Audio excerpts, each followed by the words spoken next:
Hi everyone, welcome to the Tech Entrepreneur on a Mission podcast. My name is Ton Dobbe and I'm the founder of Value Inspiration and the author of The Remarkable Effect. I'm creating a tribe of tech entrepreneurs that are on a mission to do something big and meaningful. I invite you to join the tribe as well, especially if you want to create change that matters and put your software business on momentum that you're proud of. The goal that I have with this podcast is twofold. Firstly, to inspire new forms of value creation by sharing compelling ideas and stories about the potential we can unlock when technology and people blend in the right way. And secondly, share experiences from tech entrepreneurs like you about what is required to create a remarkable software business and how to overcome the roadblocks to do so. The guest on my podcast today is Ivy Mahsciao, founder and CEO of Evermore. The MVP in the traditional sense is just not going to cut it, not for something like Evermore. So then what is that thing? This is, again, another thing that I want to demystify, I guess, a little for sort of the founder entrepreneurial experience when you're building something from nothing. Just the screaming dots you're trying to connect is you also realize that you're always going to feel like you're not going fast enough. There's just not going to be any shortage of crunch-based news or acquisition news or funding news. You're always going to be like, I needed to launch this thing 6 months ago, 8 months ago, 2 years ago, or something like that. I'm not downplaying that anxiety. I think it's an important one to just kind of I like clearing the air and just being, vulnerable and just say that is very much my reality. And you're always trying to balance those external pressures. What is that gold standard of knowing what to measure, knowing what to validate before you hit that first launch button and say, this is now my maximum minimal viable product. This is Ivy. She's a champion for human potential who has over 20 years of background in consumer psychology and product science. She's got a category-defining product management portfolio which includes Genentech, Johnson & Johnson, Microsoft and Nike. Today, she's the CEO of Evermore, a startup that's on a mission to help people see their innate potential and impacts in the world by bringing our social and emotional selves back online. It's an inclusive betterment platform for young people to develop transferable core skills in social mobility. This is especially helpful for those who might be going through the most challenging times of their life, such as the current pandemic, immigration trauma, grief, separation, and other difficult transitions, aka life. And this inspired me, and hence I invited Ivy to my podcast. We explore what's broken in today's world when it comes to helping young people to grow their self-knowledge and having a strong self-narrative. We discuss how the non-stop push of information and chasing social proof has created a big problem in society. We then explore the journey that Ivy has taken to fix the problem once and forever, and the challenges that she has faced along the way. We discuss her strategies to scale and accelerate by leveraging the ecosystem in her tech stack. And lastly, we discuss her take on building a remarkable software business. By listening to this podcast, you will learn 4 things. Firstly, how to find highly valuable innovation opportunities by growing your skills to capture any idea and actively connect the right dots. Secondly, that the essence about minimum viable product is often misinterpreted, and how thinking about maximum minimum viable product can help. Thirdly, how asking the most piercing questions and describing the answers from a qualitative standpoint will help you define the essence of your business. And lastly, that it's your responsibility as a tech entrepreneur to cherish your hunches and intuitions and create the pathways for them to become useful. So hi Ivy, thank you for being a guest on my podcast today. I'm so excited to be a part of this show. Thanks for having me. Yeah, let me see how this came across. I think I found you on my journey on a hunt. I'm always on a hunt for stories about the beautiful things that can happen when technology and people blend in the right way. And it's in that realm where it came across and where I got inspired by your company, Evermore, and hence reaching out to you. And here we are. So I'd love to hear more about the big idea behind Evermore and the kind of the whole journey that you're on to. But before we start, you've listened to a couple of my earlier podcasts. First question typically these days is like a little bit about you. So if you would characterize yourself, and what words would you use to characterize yourself as an entrepreneur? I love this question because you don't get asked this a lot. Like nobody cares about how you want to characterize yourself, right? Everybody cares about how they want to see you. So, I mean, this is a great segue into the whole impetus for Evermore too, because how you see yourself is important, because how you see yourself is what you present out to the world, right?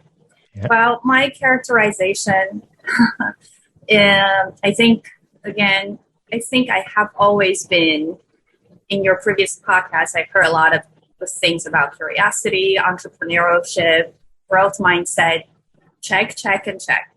I think the funny part is, as I was thinking about this the other day, is I incorporated my first company when I was 16.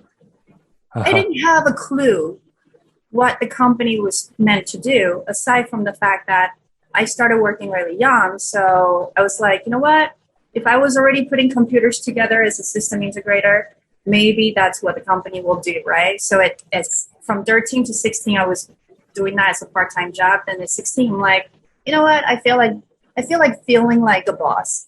So I incorporated. And of course, that company didn't go anywhere. I mean, that's not so true these days anymore, right? With the speed at which you can build things from nothing. So I think I am, I go off on tangents a lot of things that I'm interested in.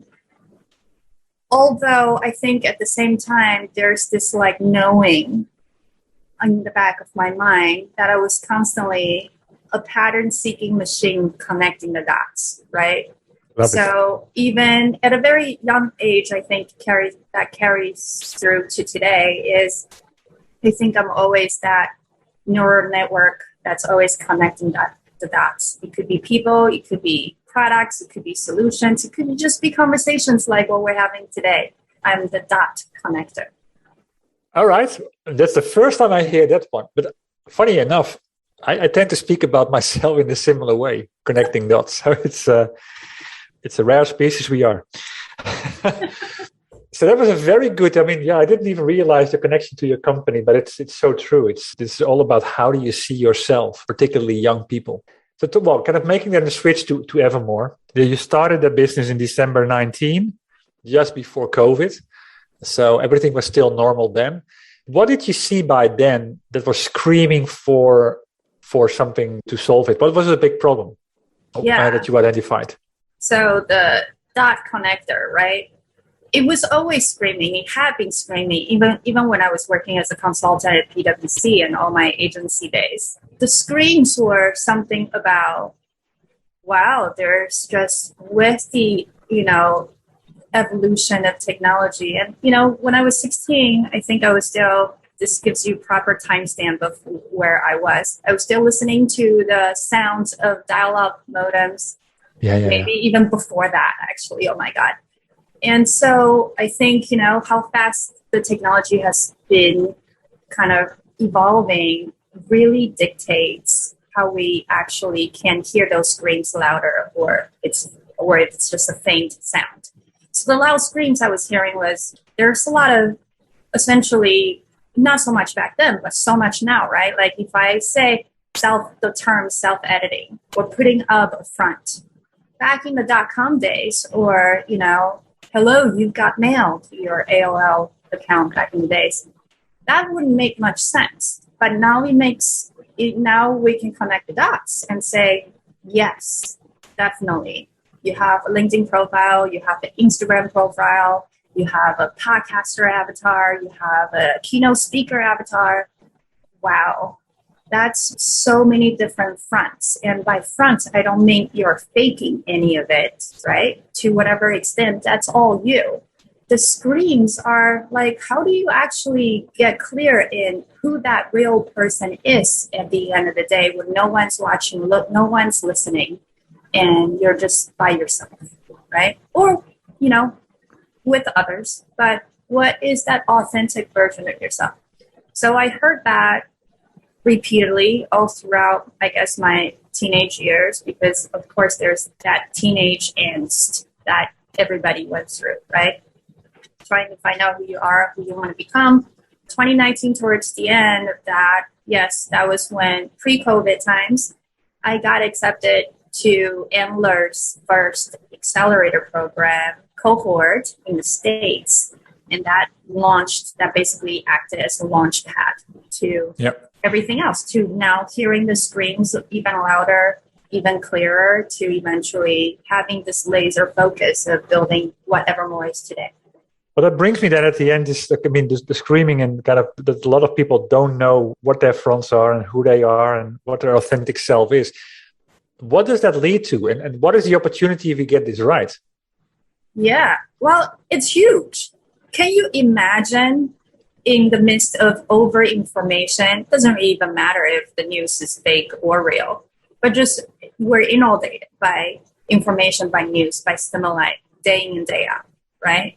Like right now, as I'm looking at your face, I'm also looking at the red dot that's blinking that's just recording. It's just coming at you, and you're either accustomed to this and you're able to handle it from both a cognitive, mental, emotional standpoint, or this is just a lot for you. And by not really knowing what that core of you is, it makes actually even dealing with small conversations or simple things in life, like how you make a sandwich for lunch, difficult. I'm being lighthearted with this because, you know, the opportunity is even greater when we're talking about the Gen Zs, the young people growing up they didn't hear the sound of dial-ups.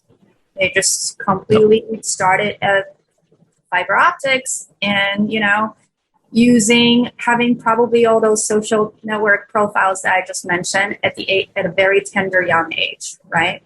So not knowing who you are really presents, I would say, a danger. I'm not trying to sensationalize things, but you know, it starts from there. Not having good self-knowledge in the age of over-information, it's not a good thing. So, I mean, what does that lead to with those youngsters, for example? Is that isolation? Is that anxiety? I mean, it's a lot of things that we're already seeing that's super prevalent, and, you know, things that would probably have gathered all in one place from the social dilemma, right? Chasing that social proof, that dopamine drip of likes, followers, comments. And that can easily, it's always actually hijacking that personal narrative a little bit, because that's just how we're wired. We're wired to belong to an in-group, to a culture, to a society, to even at the smallest unit, within your social circle, the closest social circle. So that seeking approval does not dictate a weak character, because that's just something that we do naturally, right? But too much of that is not great, especially if you're really just coming to develop into an adult. So and it's the great opportunity there is they can actually not just take a break from all of that, which they need to still do. Because what happens when you just overnight quit all your social accounts? Where's your social capital that you built over time then? Can you imagine just deleting LinkedIn and say, you know what, I can probably still carry on business as usual? No, that is BS. That's not realistic, right? True. So how can we present this one thing that it becomes their refuge? It becomes the place that they go and say, you know what, when I'm sick and tired of, editing myself and I feel like I'm trapped in this bubble, even if it's my own doing, how can I actually just dial back everything or dial up to my higher order of self and really own it in a real way that helps me grow? That's I think where the big thing is coming from. A lot of people need help with that at that age, particularly the young people that don't have an answer for this. Yeah, I have challenges in doing that. But it's the growth part. So I'm really interested to hear, what have you built that is going to solve this? We can stay pretty high level, just because I want to say, you know what, people always say that the most beautiful, elegant solution to a problem is something that's simple to explain. right? It could be complex on the back end and have many, many levels of intelligence that makes it all come together. Yeah. The way it is now, that's how it works now, is there are three key points. One is what we just talked about, right? Building a strong self-narrative, like having that personal narrative, knowing who you are. That's super important. The second part is, how do you actually do that? So going back to sort of the most prominent communication methods that we're all using these days, mine is this podcast interview, which is voice, right? And we're actually, the audience, when they play back the interview, they're not going to see our faces, but also there's video. This is actually not the most dominating method of communication. We actually are still very trapped in text-based communication, True. right? Emails, texting, you name it. There's a chatbot for everything now, right? Before it was like, oh, there's an app for that. But now it's like, oh yeah, there's a chatbot for that. Yeah, exactly. So the second key is vocalization. Let's bring back the power of the human voice, right? And not just do that by itself. Let's strip. Let's go back to like, okay, too much stimuli. Let's reduce it down to something that is still potent, but removes the extra stressors of video and text. So now that is using voice to talk about your day, to talk about something as banal as what you want to eat later, or as profound as, you know what, I have this dream, or I have this aspiration. Then the third aspect of this whole throbbing core that is the platform of Evermore is we talk about empathy AI. So how are we building an intelligence system that really gives us an empathetic ear, right? Okay, well, I'm talking about my day. Are you going to keep on cutting in and not let me finish what I've started talking about? Are there just a lot of extraneous, let's say, gimmicky or flashy features like, let's detect your mood. You feel sad right now. Okay, well, guess what? If I see that in the UX, like mood trackers do this a lot, right? For a sad person who's already in the depressive mood, being confirmed or validated that you're sad probably just makes you even sadder. So Exactly. It's not so much about the accuracy of the technology. It's like, well, how is it useful? So, empathy being kind of woven into the experience through and through is, well, now that we have given the person the space, the safe and creative space to talk about who they are and who they want to become, let's just be empathetic to this amazing, amazing opportunity and make sure that it's unfolding naturally. So the empathetic sort of, I want to say, the science of empathy is carried through by listening deeply, then in a reflective way, giving back the insights that the users could find beneficial and, useful. Like, oh, I didn't know that I use those words a lot whenever I'm describing this situation. Or guess what? Whenever I'm talking about that person or that event, this is how I'm using my language. This is how my voice sounded. So empathy in using the technologies such as emotion and voice AI is really at the core of how we're providing this, this quality of empathy to our users. The way I describe it is like a platform that's providing you with sort of a companion, your best mate inside your pocket that you can go back to all the time, and that is actually keeping you honest to what you are and what you want to achieve. Exactly. Yeah. I mean, that's perfect how you just put it, because like I wanted something like that in my back pocket when I was growing up. Yeah. Who wouldn't, right? But instead, right now, what's at your every beck and call is, Alexa probably telling you when your Prime delivery is showing up. Yeah. Or, Siri is telling you about your appointment or the weather. Yes, useful information, but not so useful when it comes to like, well, this is, Tom, you're on track to becoming who you are because there are these podcasts you're holding. You have a systematic approach to how you're, seeking out these founders to talk about their spirit of entrepreneurship, right? Like having that kind of validations are important information. Cool. Love to get my hands on the product to kind of just see how it can help me to grow as well. So you got yourself a fan already. I mean, like you said, you started in 19. So you've come a long way in like a little bit more than 1.5 years in terms of going from idea all the way to product launch. So what has happened along the way? What have been the fundamental decisions that you took in order to get where you are today?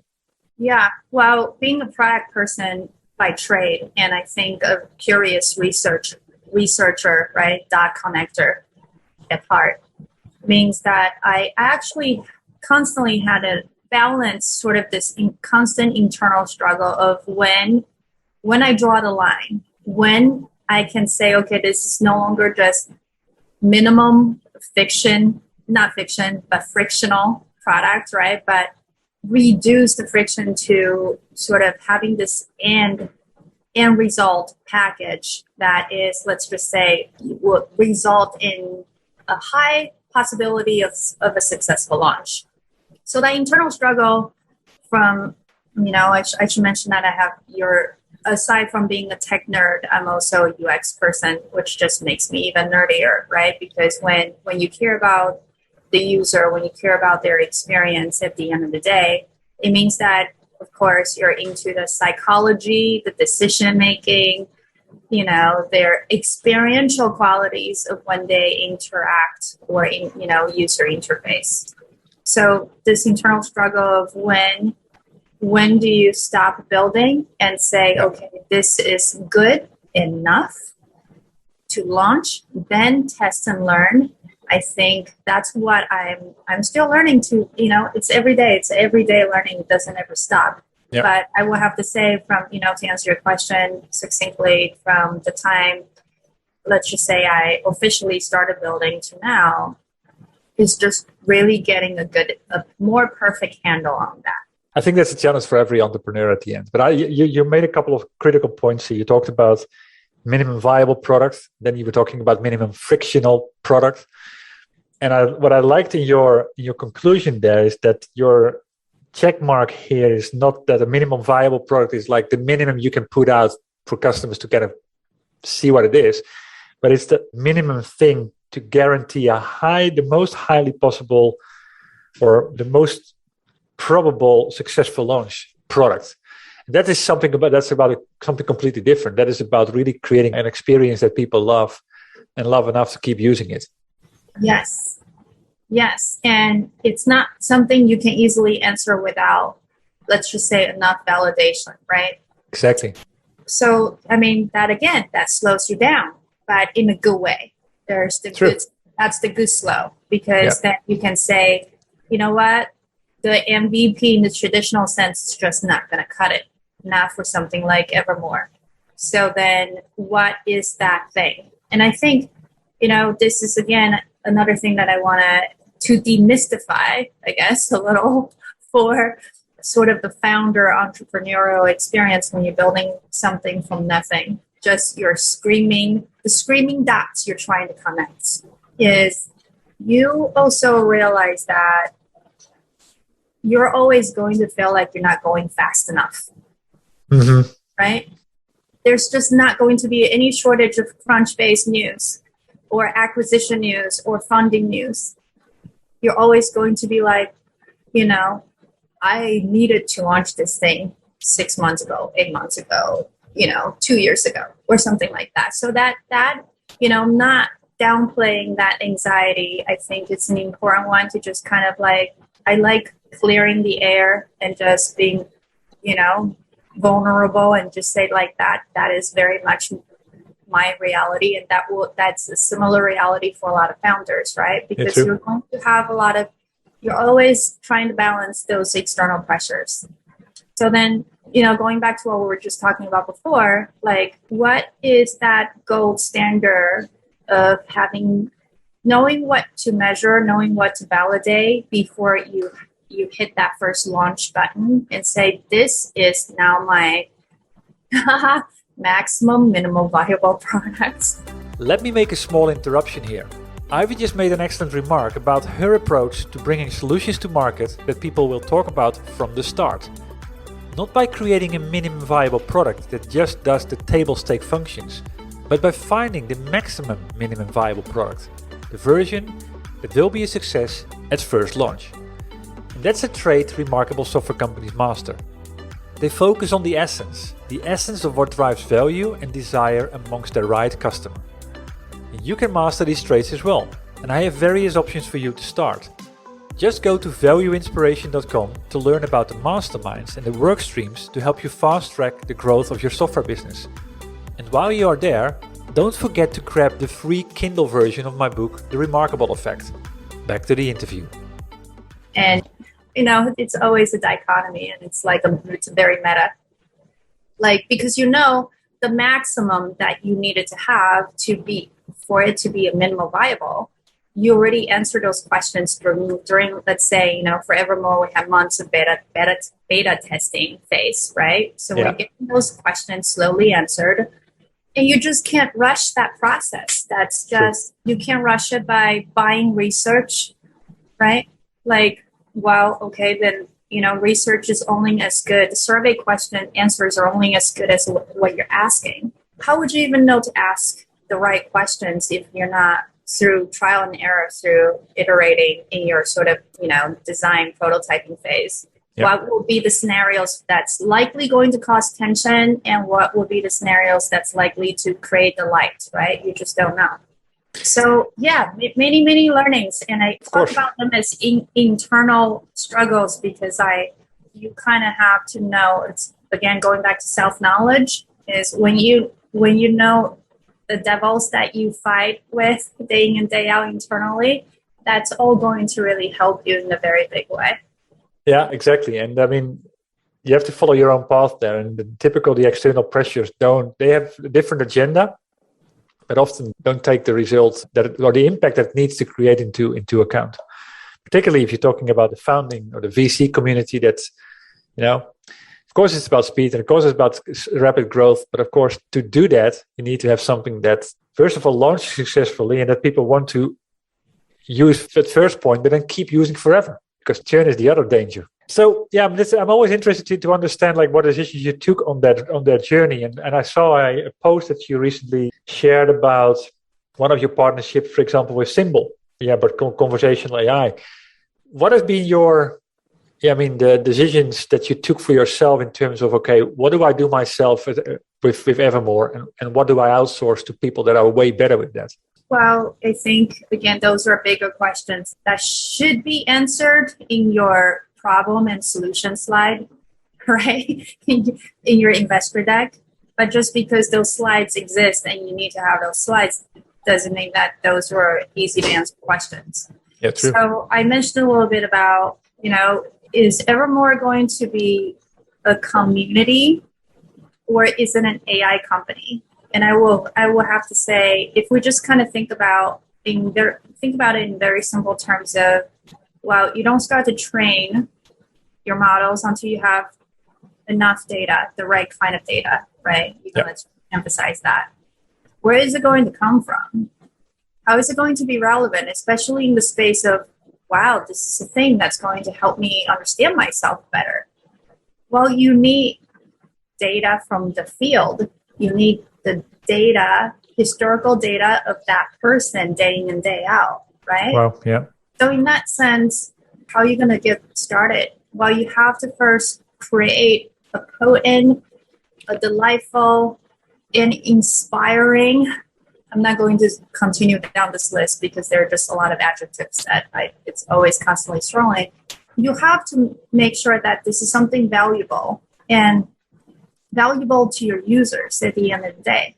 And once you have those value propositions, right, you're like, okay, well, these are differentiated enough to say it's not about us being the best NLP or the best NLU or the best conversational intelligence company, because you know what? To do that, it would just be too hard. You can only build one core company in essence at a time. Yeah. So, okay, well, if creating a community and creating a platform that has this amazing quality of empathy that everybody will be gravitating towards, because there's just nothing like that is very close to this out there, then it's not about, getting an army of data scientists to get the NLP and NLU right. Then it's coming down to selecting the right partners. And I will have to say the dot connecting, it happens. I'm grateful that I always have a lot of other dot connectors, I guess, like attracts like, right? So my advisors, they just helping amazing. Steve Ardieri, I have enough advisors to where I can't list them all on a podcast. And John Havens and Fabio Patan and Pamela Pavlicek and many more. Having your tribe of dot connectors means that they can quickly understand exactly what the essence of the company that you're trying to build, for which they're advising, and say, guess what, dude, dead, these are the tech partners that you should be talking to. So Serbi came through as a mutual contact and introduction through my advisor, Steve. And more of these, connections are happening. So, in my founder circle, Vern is also a key partner of ours who's doing just brilliant things with emotion AI.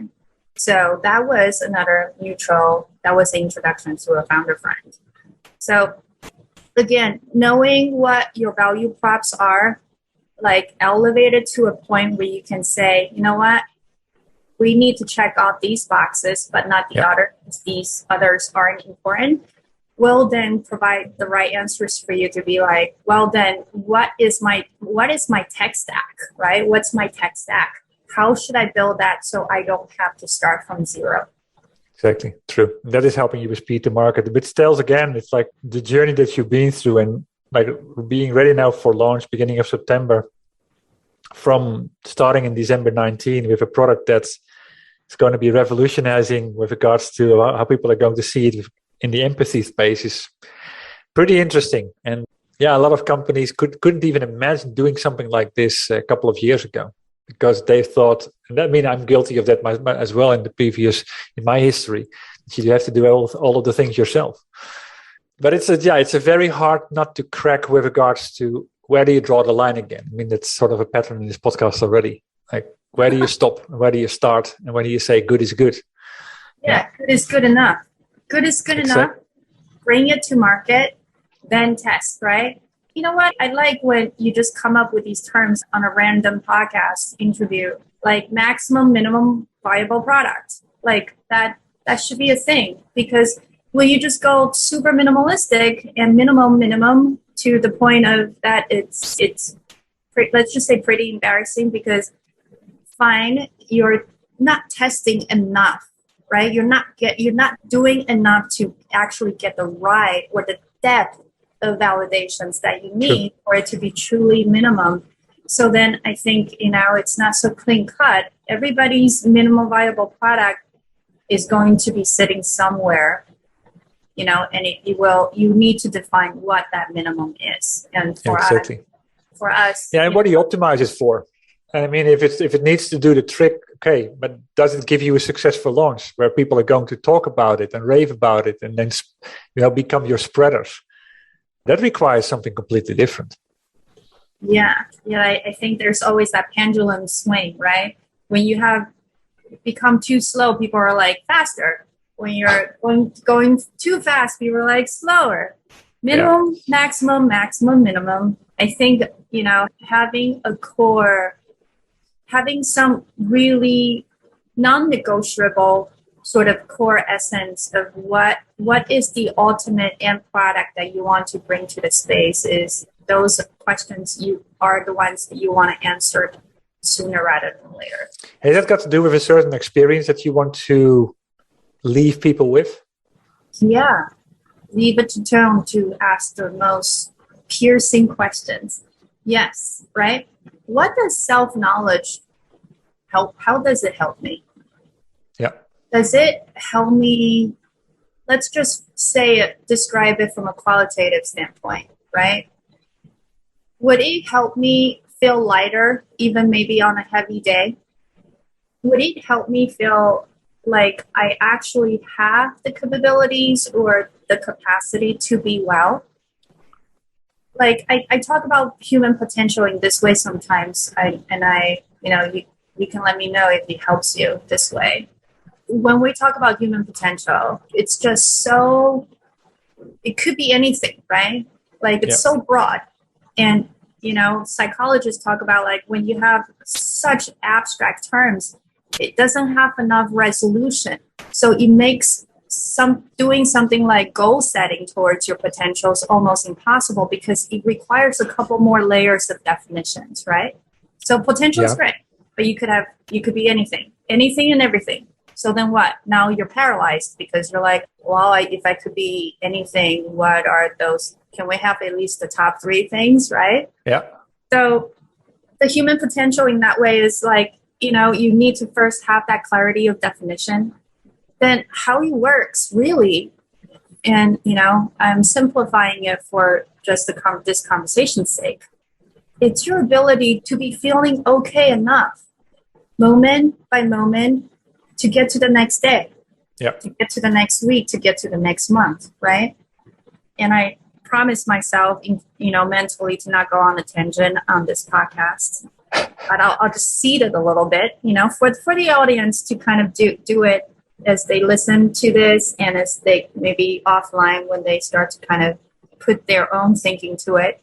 Then if we're saying that if human potential is really my ability to be okay, to have the right knowledge or the know-how to get there, to have enough buoyancy from moment to moment, then can you imagine, now let's just go back to that over-information and the stimuli coming at you 1,000 miles an hour all the time, right? If you don't actually have a way of protecting your mind and train it in a way that allows you to give yourself the ability to have that level of buoyancy to be okay, that is also just going to be a constant battle. True. So, I think we all have aspirations and we all have goals. And, I'll just talk about product a little bit. There's a ton of stuff out there for behavior change, for goal setting, for self-improvement, right? And I think I like seeing that there is a huge market. I like seeing that the marketplace is now more filled with companies that use the words empathy or resilience in their product descriptions or their product promise, which means that those are important things that, more and more people are going to be looking for in sort of like that end result, right? What users might be looking for of all age groups, not just young users like. Yeah, true. Yeah, I mean, a lot of people, I think it's something that also is maybe also underestimated because people don't talk about it a lot, But when you start asking those questions, you get the honest answers, and then you see it's a real problem. And you see it everywhere around you. Yeah. And it stops people from doing the things that they want to do because that's the whole thing of the imposter syndrome. They feel it's not good enough or they are not good enough. Yeah, that's the waste. And that shouldn't be the case. So looking forward to what it's going to bring. You got a copy in the meantime of my book, The Remarkable Effect. I'm not sure how far you've come reading it, but since you're building a company yourself, I mean, when you started it and you started dreaming about what this could be, what would be your definitions of creating that company that people just keep talking about? What do you believe that needs to be right? Well, I think then let's just bring back our innate potential. Like what needs to be right is, I hope if we're doing it right, that the people who use Evermore will gradually understand that, yes, life is about the journey, right? A lot of times we're sort of being conditioned to thinking that, I just look at that one pro athlete or that one public figure, like you have the epic tale. At the end of that journey, you skip through all of the hard-earned, the sweat, blood, and tears, but then you get to the award ceremony, let's say, right? You forget that it is a journey. The payoff will be, if we're doing it right, is that young people now can understand, which I think they've always known, is, you know what, too much of out there chasing that social proof means that you become a little too absorbed overly. You're over indexing what's happening outside of yourself. True. So once you start to actually turn a little bit inward, not in a way that you become less of a sociable creature, but once you start to have that strong personal narrative, oh my God, you start to shine, right? You start to shine even in your presence, in the way you hold yourself in your next TikTok video or your Instagram story. You're going to start to change, and that will be a noticeable change. That's authentic. That's not even your own doing. It's just coming out naturally from within you. The other aspect of not looking at the journey as something to be honored and treasured is you forget that you have these superpowers that just need to be tapped into. Sure. You just need to know that they're already there. They're qualities that you already possess, right? If I just kind of paint this picture, like at one point we're all the humble worshiper, then we become the priest, the mystic, the god. Same thing in sports. You're like that super fan on the sidelines, then you become the cheerleader, cheering for them. Then you become the player, the pro player, maybe the coach, right? Eventually. Like there are those steps that's sort of like that heroic journey, right? Like recognize that, honor it, and everybody can start to create, well, acknowledge that they're actually creating their own personal myth by getting to know themselves better. Yeah, agree. Realizing that it is a journey, and the guy providing yourself with the steps to get there, that's providing the energy to make it actually happen. I like that. So what have been the learning so far? I mean, the company exists for 20 months. What are the biggest obstacles you might have to be going through, and how did you overcome that? I would say overcoming as in present tense and always overcoming. Not in the past. I think is, yes, once, even as a founder, when you have a purpose and you have a purpose for the product, you start to rally, right? It becomes a rally cry. Yep. So you attract advisors, you attract a good team, you attract potential investors.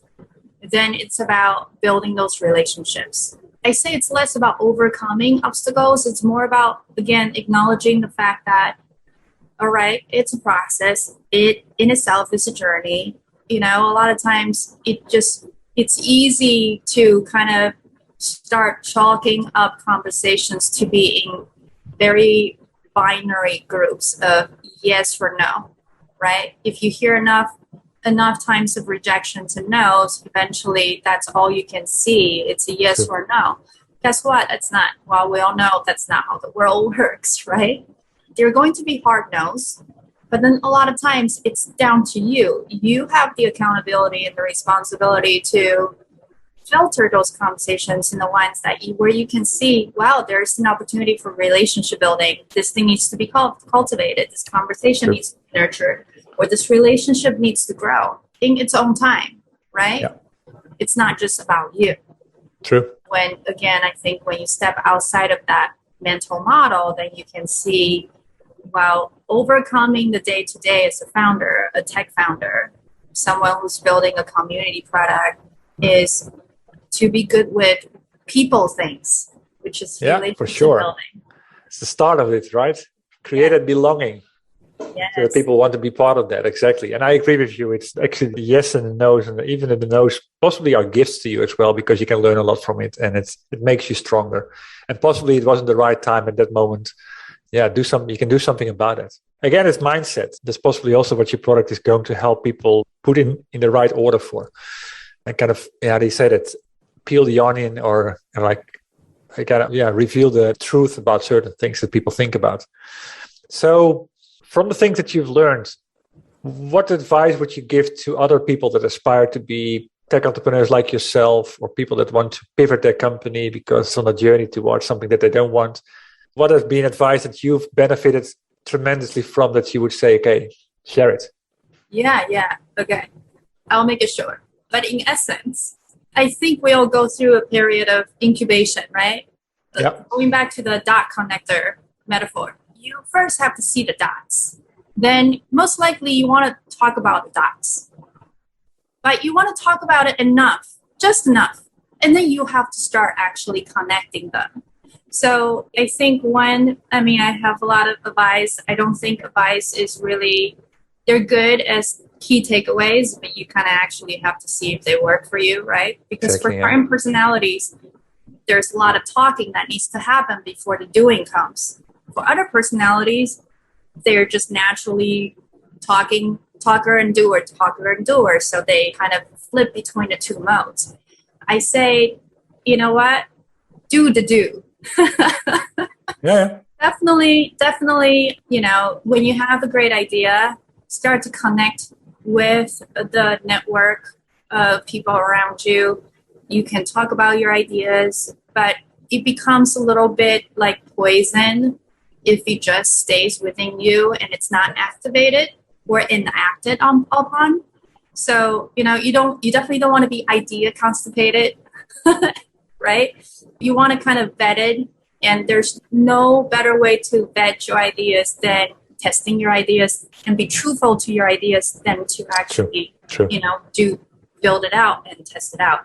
So that's one thing. The other is, again, going back to the people. Sometimes the dots you're connecting are ideas, but most of the time it's people. You're connecting the people dots, right? Like, cherish everybody. Cherish the conversations that might not even be up your alley. Like, you're always learning something from it, right? You're always kind of have that glimmer or that little tidbit of gem that you get from conversations. Even the ones that you might not score a 10, you're still like, you know what? That was interesting. It is. In my back pocket, and, some insights from that. No, I like your advice on that. I see it the same way. There's always something, valuable you can learn from conversations that you have, even if it's not directly resulting into a particular impact that you're hoping for. So I like that advice. And I want to add another one, Tone. I actually want to add a practical one. So, being that I'm a voice technology founder, like the Evermore is all about voice, a lot of times, if you don't capture your idea at the right moment, it just dissipates, right? Disappears. Yeah. So make sure that you have some kind of system. If it's a voice memo, so be it. Maybe this is, or maybe it's Evermore, right? Use Evermore to record your ideas, right? And have it connect the dots for you and your hunches for you, maybe one day, version 10. And, just make sure that no ideas are too little to not be captured. I think I just used a triple negative in there, but you know what I mean. Use a tool like Monday, use a tool like Trello, use a tool like your notebook. Just write it down. I think I read an article somewhere. No, you know what? Speaking of connecting the dots, I have to mention, so Steven Johnson, the author for Where Great Ideas Come From, right? Still one of my all-time faves. Why? Because he talks about hunches and intuition, and not like they're magic, but as they are the synapses waiting to be fired and shot off from inside your brain. The dots were already there. There's already the right parts. You just have to kind of create the pathway, and then you have to fire them off enough times for the pathways to become super useful. So, your dots and your hunches, start writing them down, start recording them down, Evermore. However you want to capture them, don't let them fly away. Yeah, that's practical advice. I love that advice as well. But also a combination with don't think about it and keep talking about it, start doing it as well. That's good advice as well. But then there's another thing that I didn't touch upon during the conversation. You mentioned a couple of times, it's like the North Star, the vision. I think you mentioned even another word. Yesterday, I actually interviewed Radhika Dut, the author of Radical Product Thinking. Well, advised to start reading the book. Actually, it's coming out 28th of September, I think. That was also around the whole thing of we always have to move faster. But to what? So it's those things that need to be kind of connected to each other. And so if you don't know where you're going, what your vision is, what you try to achieve, in the words that you've beautifully said, Yeah, then you can go in all kind of directions fast, but like fail in horrible ways without even knowing that. Let me see. Like, so you're going to launch the product pretty soon, early September. So what is next for you? What is your greatest aspiration? Where do you hope that the company is going to be in 6 to 12 months time from now? That's so fast, though. You just did it. I'm just kidding. Well, 6 to 12 months, that sort of the goal, let's just say that stick in the ground is a lot of learning, definitely a lot of learning from data. I think there's going to be a couple of innovation cycles that we already know that's part of our platform product roadmap, right? But if I just fast forward a little further beyond the 12-month mark, let's just say blue sky. I think it's important sometimes you have to have that end vision that's uncontaminated by a timeline, right? Sure. Is I think this idea of having decentralized way of keeping a person's own psychology intact. So it cannot be easily hijacked by other algorithms or other interactions that you have out there day in, day out is really what we're going after. So, there are too many pop culture references there.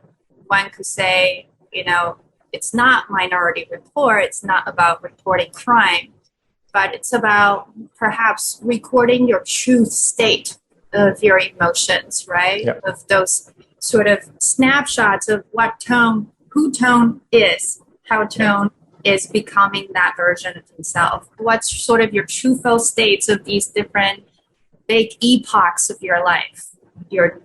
Being a Gen Z, that's one epoch. Eventually, you're going to get out of school, maybe enter the workforce. That's another epoch. These epochs should all have some kind of memorable states, right? Milestones, let's say personal psychological milestones that a person could benefit from if they can, let's just say, play it back and say, you know what, during those epochs, these things served me. So, it's like almost like a time capsule for your life. Cool. Right? So in a way that's preserved, that's not, again, contaminated by other algorithms. Memory, another podcast interview maybe, we just remember things so differently based on your emotional state at the time and how it just kind of, I guess, gets watered down as the time passes. So maybe there's a way for Evermore to preserve your states in a true enough format that it actually serves you, it brings you something when you look back on it one day. Fascinating. And I think that's also something that is very important, because at the end it's about your own thinking and no one else has to do anything with that. It's privacy, and that also creates trust in the system, and possibly that's also the reason why people keep coming back to it. Thank you for this. It was a highly inspirational almost hour. I learned a great deal. I love the vision that you're on. I think it's particularly for the target group that you're addressing, this is highly needed. So good luck with the launch. Hope it's going to make a big wave. So where can people go to find out more about Evermore or to say hi to you? Yeah, I'm reachable on all channels. All my fronts are out there on the interweb. To check out Evermore and sign up for the app, just hit up our website, Evermore, evrmore.io. And, we're always to be found these days. For the founders out there, for the aspiring entrepreneurs out there, for the people who are like, I just want to incorporate something, I don't care what it is. If you want a listening ear, reach out to me. Past launch, my ears are yours. In whatever way that I can help you connect the dots, I hope to help other dot connectors become better dot connectors. Thank you very much. Thank you, Tom. And good luck. Thank you so much. And this ends my conversation with Ivy. I hope you enjoyed it. And if so, please leave a review on iTunes.